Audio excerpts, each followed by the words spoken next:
Hello guys, তো আজকে আমি এসেছিলাম মাসির সাথে বাজার করতে, শিব পুজোর বাজার। আমাদের বাজার অনেকটাই প্রায় হয়ে গেছে, আর এত বাজার করে ফেলেছি যার জন্য হাতে নিয়ে আর বাজার করা সম্ভব হচ্ছে না, হাতে প্রচণ্ড লাগছে। যার জন্য মা আর মাসি আমাকে এক জায়গায় বসিয়ে আবারও বাজার করতে দিয়েছে।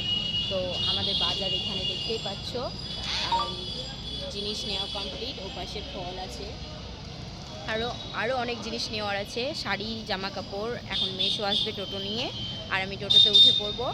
তো অনেক দিন পর আবারও মা মাসির সাথে বাজারে এসেছি, আবার সেই আগেকার অনুভূতি। আর বসে আছি একা একা, শুধু তখন হাতে ফোন ছিল না, আর এখন হাতে ফোনটা আছে, এটাই জাস্ট পার্থক্য।